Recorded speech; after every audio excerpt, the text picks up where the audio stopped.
It's time for another episode of I Am Northwest Arkansas, the podcast covering the intersection of business, culture, entrepreneurship, and life in general here in the Ozarks. Whether you are considering a move to this area or trying to learn more about the place you call home, we've got something special for you. Here's our host, Randy Wilburn. Hey folks, and welcome to another episode of I Am Northwest Arkansas, the podcast that covers everything great happening in this little corner of the world here in Northwest Arkansas. Today I am with Beth Bobbitt, the PR director at Crystal Bridges. That is right. I actually broke into the museum this morning, and before I got ushered out, I convinced somebody to talk with me for a few minutes, and Beth was the one that raised her hand and said she would agree to meet with me. So, Beth, I really appreciate that. Glad you're here. Yeah, absolutely. So, listen, first of all, I think part of the reason why I wanted to come here was because I really wanted to learn a little bit about Crystal Bridges, and you've had some history here. You've been here for over 5 years, and tell me in your own words, describe Crystal Bridges. What is Crystal Bridges?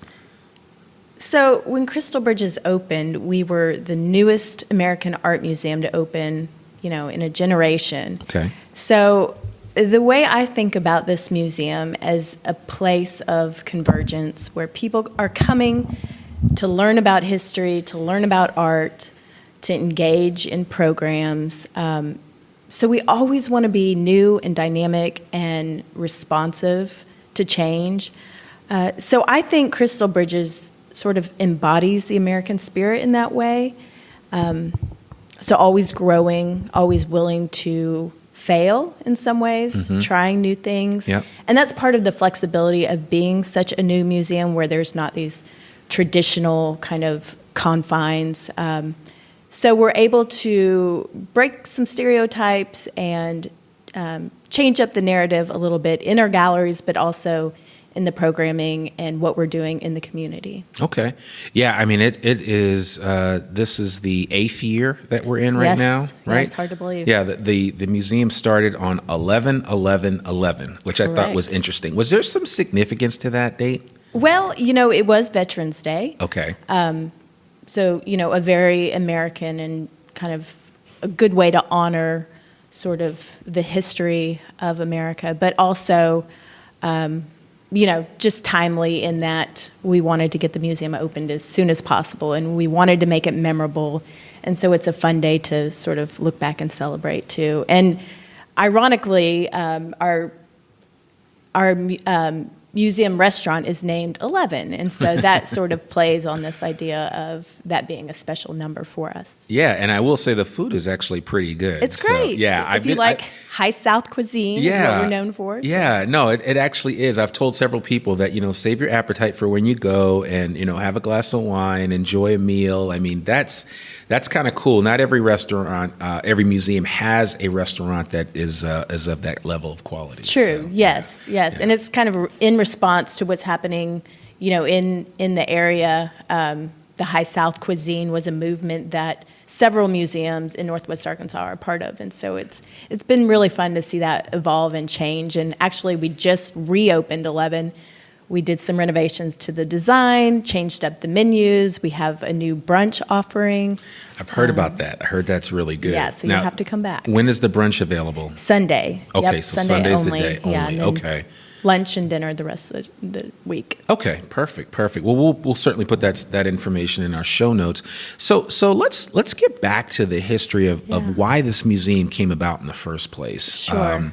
And I know there is a woman named Alice that's involved in this, and I think maybe the last name might be Walton, and she may have some relationship with Sam Walton of Walmart fame. But and I'm not making light of that, of course. I mean, it's just the idea that kind of being funny about it. But the bottom line is that Sam and his children have put so much back into this community. Yeah. And one thing is Crystal Bridges. Right. So Alice Walton was the visionary. Yeah. She is still our board chair and very much involved in, things like acquisitions and major exhibitions. But her goal was really twofold. So she grew up here in Bentonville and loved it and really wanted to share this community with others, the setting, the Ozark Hills, the, beautiful landscape. And so inviting people like you that are, transplants or had never even heard of this pocket of the country to come here and experience it, but also provide access to art to the local community. And not just art, but the best collection of American art in the world. And we truly believe that that lives here. And, art has the power to transform lives. And she knew that, and she wanted that to resonate with the community. And we've seen that, with 4.2 million people experiencing Crystal Bridges since we opened. It's incredible if you think about, the population of Bentonville of 45,000 people. Right. So we're seeing 500 to 600,000 people come through the doors every day, and that's amazing. Yeah, that is amazing. So were those numbers estimated? When you guys started this museum, did you even think you would have that kind of impact? It's funny because we didn't really have a baseline.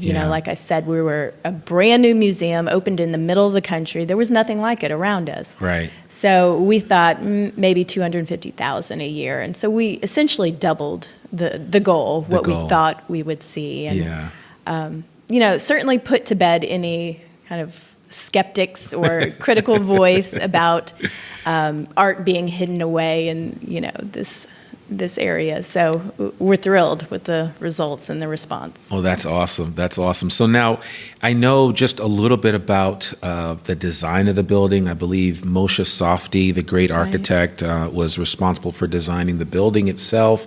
I think Marlon Blackwell, who is another highly thought of local architect, was responsible for doing the gift shop, which is really cool. And there's a huge spider out in front of it. Right. That scares my kids to death when they come in. It's right at the entrance, and the entrance basically it's as if a spider's about to lay its eggs on you when you walk in. So. Yes, Moshe probably did not envision that when he was designing the museum, but it works perfectly in our courtyard space. And yes, to your point, architecture is a huge focus for us. And if you think about the mission of Crystal Bridges really being this place that marries art and nature, architecture, is central to that idea in that, there's a lot of glass, a lot of windows, natural light. We are constantly reminded where we are in this Ozark setting, and that was by design. If you go through the galleries, you'll have these sort of places of respite where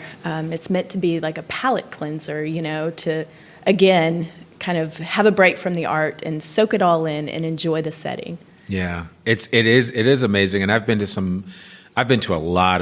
very fortunate and blessed to have visited quite a few museums around the world, including the Prado and the Louvre. And I got to say that Crystal Bridges is right up there with the best of them. And again, like you said, this natural setting really sets it off. Right. And people come here actually and just walk around the grounds. Is that correct? I mean, sure. Yeah, and that's a good point. I mean, architecture is an access point. We also happen to have a Frank Lloyd Wright house on our grounds. Right. There's that. Yeah, you stole my thunder. I was actually going to ask you about that, but that's okay. He's my favorite architect in the whole world. But he's pretty amazing. He is pretty amazing, and that so house. People come there, just for that. Yeah. And then while they're here, of course, they enjoy the galleries and maybe realize that they love art too, as we see them sort of in a marriage together. Art and architecture really complement each other in that way, but.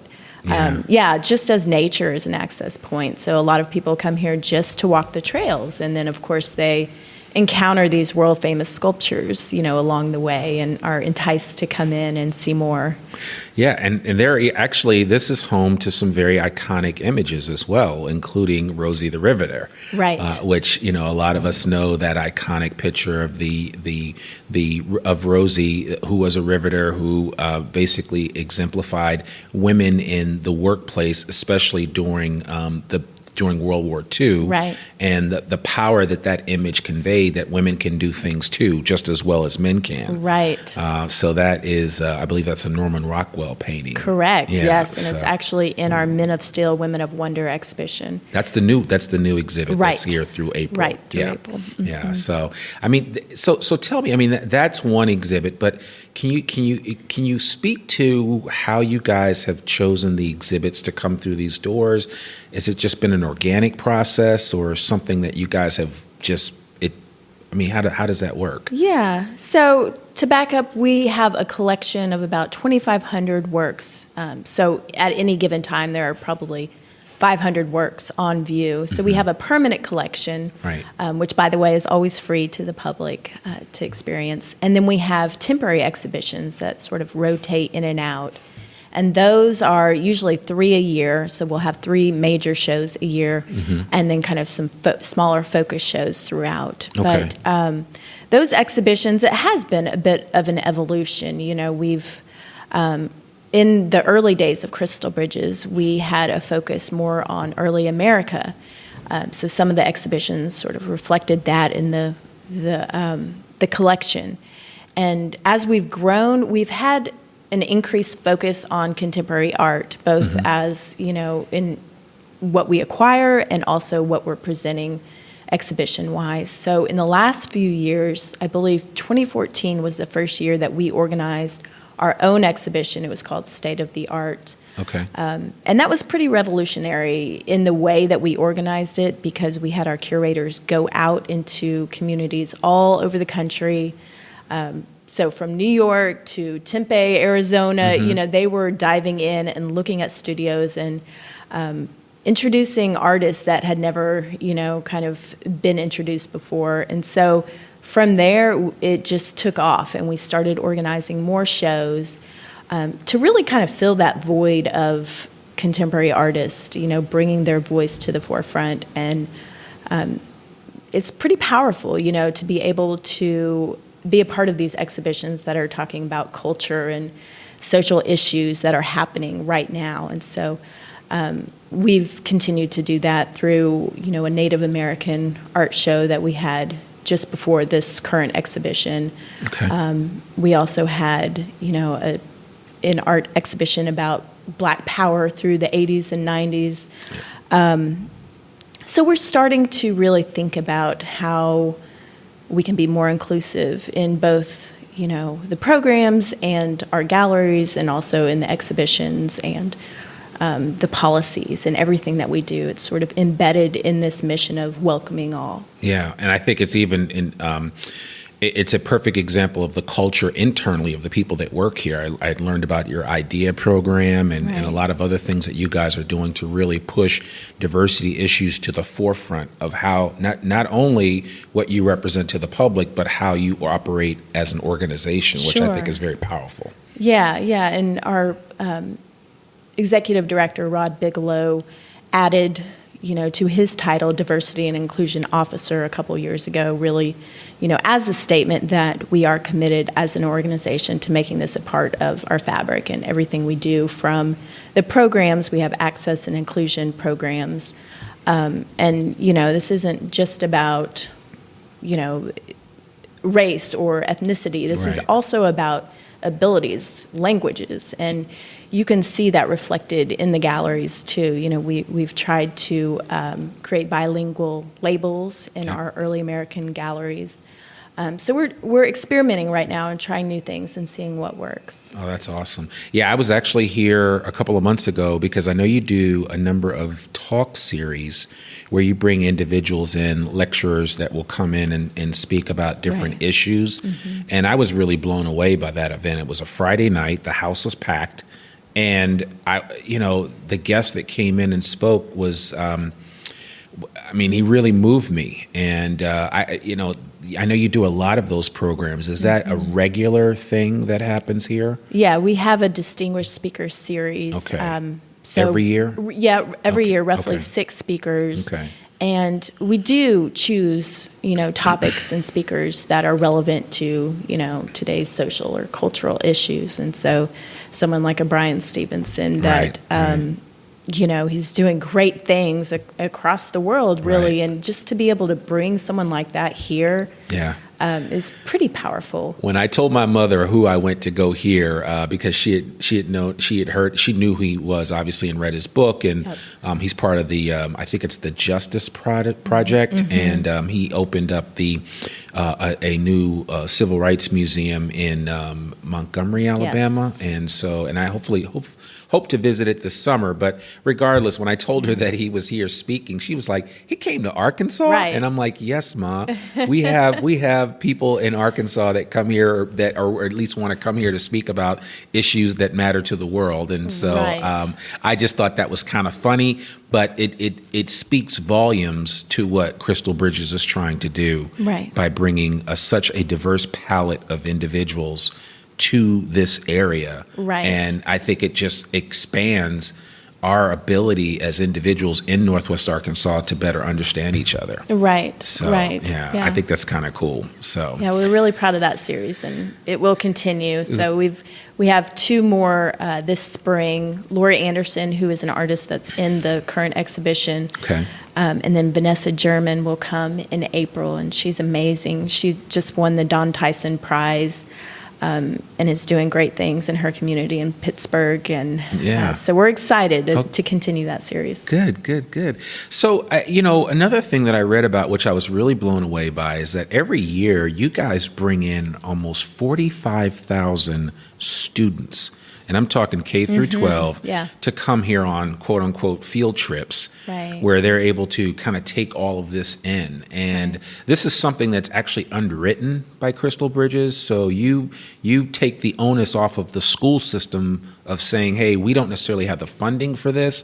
And that Crystal Bridges is like, listen, we'll pick up the tab. You just bring your Right. students, and we want them to experience what we have here. Right. Yes. Thanks to the Pat and Willard Walker Foundation who sponsor it. It's pretty incredible. I mean, Crystal Bridges is free, but it costs a lot of money to bus the kids over here, to pay for lunches, to pay for substitutes, and so we're happy that we get to be a part of that field trip experience. And so there's all different kinds of field trips and tours that you can go on. Some are connected to the exhibition, some are connected to the permanent collection, some are outdoors, so inviting students to be a part of that. And the impact is really incredible. We actually, a couple years ago, worked with the University of Arkansas to commission a study, and so they were measuring the impact of one school field trip visit on a student versus not having that field trip.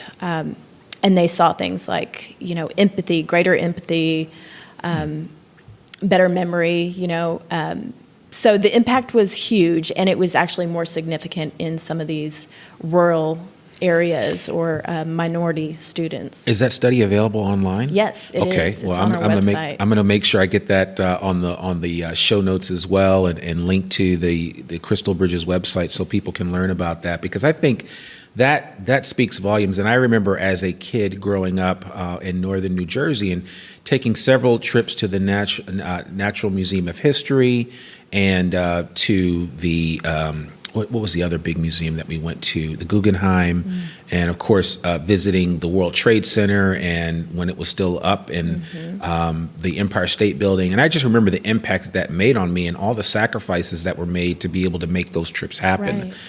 And the simple fact that you guys are doing that here and making it available. And is it available to any school? Yes. In Arkansas or even neighboring Anywhere. states? Yeah, Anywhere. we've had groups come from as far as San Antonio, Texas. Really? So yes. Okay. Yeah. All right. So you guys are practicing what you preach. Yeah. Okay. I would say that is really important to walk the walk. Yeah, and I think that just falls in line with the fact that art should be accessible to the widest audience possible. Right. Right. I mean, that's really what it's all about. Right. So, just being able to see what you can see here at this particular museum, and I was blown away by the level of or the number of impressionist pieces that I saw here. You actually have some of my favorite artists' work. Her work is here. I believe you even have a Rothko here, if I'm not mistaken. Who is your favorite artist? And her original Georgia O'Keeffe. I don't know why I was just drawing a blank, but you have Georgia O'Keeffe. you have some of Yes. her works here, and I just when I saw that originally, and I told my wife, she was like, "Oh, well, see, they've got your girl here." So Right. I said that definitely makes it worthwhile. And her museum actually is in Santa Fe, New Mexico, and it's absolutely stunning. And of course, her work is in the Museum of Modern Art in Washington D.C. and other Right. places. But to see some of her original works here in Crystal Bridges is kind of cool. It is incredible. And we Yeah. actually had a show last year with Georgia O'Keeffe and some contemporary artists that's now traveling. So it's in, I believe, North Carolina right now. Okay. So that's another example of, ways that we're really contributing to this field of American art and kind Right. of putting it out there, not only for our community, but beyond. Yeah.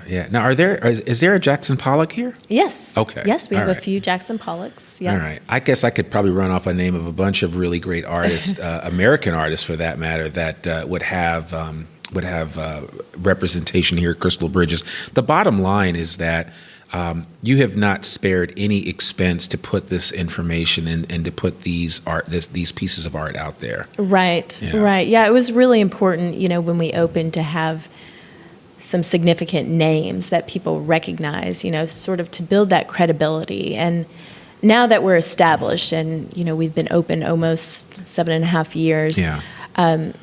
we really are focused on diversifying the collection a bit more and sort of going back and filling in the gaps and, kind of challenging that traditional narrative. And so we have been acquiring more works by women or African American artists, Yeah. contemporary Native American artists, to help, tell a more inclusive and provide more perspectives to the American story, which Okay. is important. Well, good. And then just to kind of piggyback on that, and in terms of the way that you're telling those stories, you actually have a podcast for Yes. Crystal Bridges? Yes, Museum Way. is the Museum name. Way, right? I've listened to a couple of episodes. It's really a good podcast. Thank you. And then on top of that, you have an app that people can use when they visit the museum. Can you talk a little bit Right. about that? Yeah, so we have a couple different apps. We have one that you can use inside the museum Okay. and audio guides around our permanent collection. And then we have one called CB Outdoors, Mm-hmm. which is really incredible. We've recently updated, and it's got some features now that will ping you if you're close to a plant or a work to learn more about it. All right. So that's been really popular, and we'll continue to develop those kind of tools. We actually have some virtual reality offerings now with the museum, and Oh, okay. Putting some of that material out to schools or different places, Right. again, to provide that access even if you're not able to be here on site. Okay, cool. Well, that's awesome. Yeah, I definitely have taken advantage of the app, and I listened to several of the podcast episodes. And again, we'll link to that in our show notes because there's just a rich amount of information that's available. Right. So No shortage of content. yeah, exactly. So tell me, I know that that you guys are working on something new and special, and I would love to learn a little bit more about the momentary that's coming, Yes. because I actually talked about it in another podcast episode that I had with a local entrepreneur that actually has a shop directly across the street from where this is being built. But Right. could you just kind of speak to the connection between Crystal Bridges and the momentary? Yes. So the Momentary is an adaptive reuse project. The Okay. construction's underway. We are changing this craft food plant into a multidisciplined arts venue. There will be a focus on contemporary art, whereas Crystal Bridges is early American to, modern times. This will solely be contemporary art. So there'll be more of a focus on, artists in residence programs, bringing the art to the community so that people can see it and experience it while it's being made. Right. Whereas here you see it kind of in its final format. Yeah. So we really see it as a complement to Crystal Bridges. It is located about 1.5 miles up from the museum. We're set to open in early 2020. Okay. We do envision lots of performances and concerts and a culinary component. There's, proximity to the 8th Street Market. Right. So we'll work with Brightwater to bring in perhaps some culinary artists. So it's really exciting to think about that and how, it will complement the offerings that we have here. Yeah, no, I think that's really great. I can't. I saw some renderings and some pictures of what it's going to look like, and I think it's going to be really exciting for the area. Yeah, so, yeah. And we do envision it being kind of this community living room type format where people, can feel free to sort of wander in and out and perhaps work there. So we'll have a little place for a cafe. And you'll be amongst the art, and that's a little bit different than Crystal Bridges. We have some public art, in some of our public spaces and on the trails, but you'll really feel like you're a part of the art at the momentary. Okay, well, that's exciting. Well, man, you guys have so much on your so plate. Much happening. As the PR director, I mean, what is your biggest challenge here? Oh gosh, it's managing the volume, I think, and that in terms of all the exciting projects we have and also the interest. So really, a good problem to have, Absolutely. I would think. Absolutely. But no shortage of things to do and happenings. Well, that's awesome. Well, good. I really appreciate that. So you told me before we started the podcast that you are a native Arkansan. Yes. And I would love because part of the reason why we do this podcast, the I Am Northwest Arkansas podcast, is to let people know, give them a glimpse of what is here in Northwest Arkansas. Everything from business, culture, entrepreneurship, and life here in Northwest Arkansas. But we certainly want to know all of the little things that make this place special. But from your perspective, what are some of your favorite things to do here in Northwest Arkansas? So I would, speak mostly about the cultural amenities because that's sort of my passion and where I live. Right. So to have, something like Theater Squared, the Amazium, the Symphony of Northwest Arkansas, all of these, arts and culture institutions sort of that surround each other and work together very closely, I think is quite amazing. So I'm happy to be a part of that professionally, but also, enjoy those offerings personally too. Okay, cool. Well, besides 11, where is your favorite place to eat here in Northwest Arkansas? On the spot. My husband and 3-year-old love to go to the 8th Street Market. Okay. So we love YeYo's. Okay. We love the chocolate place. Okay. And, just hanging out, just being able to go to the World Market or grab a beer at the Bike Rack. Right. That's sort of a one-stop shop for us. So we love that that's, right next door and available. Okay, cool.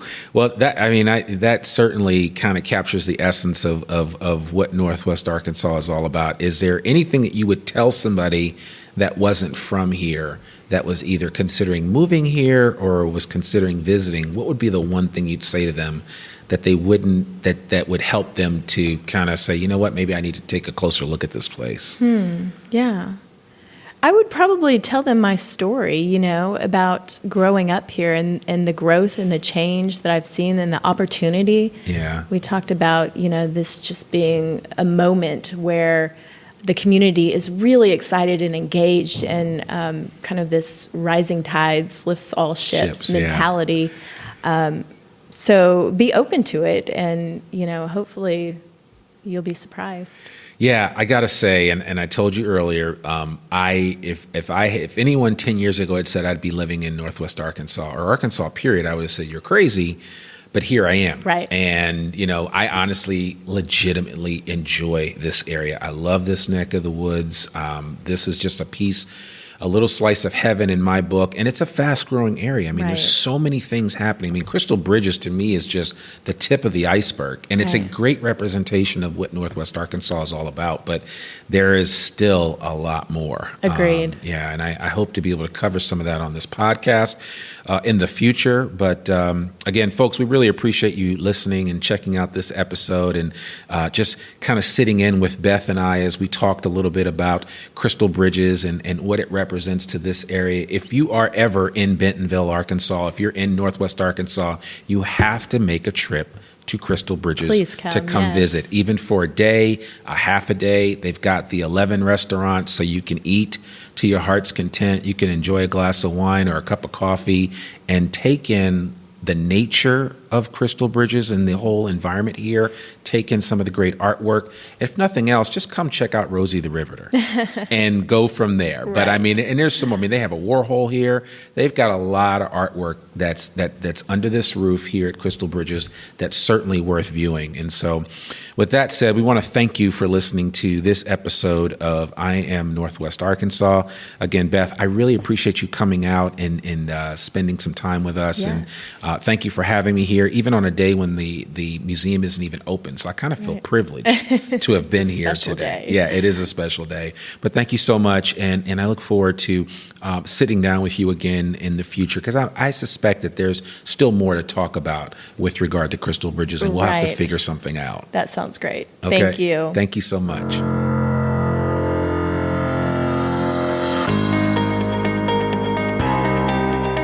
We hope you enjoyed this episode of I Am Northwest Arkansas. Check us out each and every week, available anywhere that great podcasts can be found. For show notes or more information on becoming a guest, visit IamNorthwestArkansas.com. We'll see you next week on I Am Northwest Arkansas.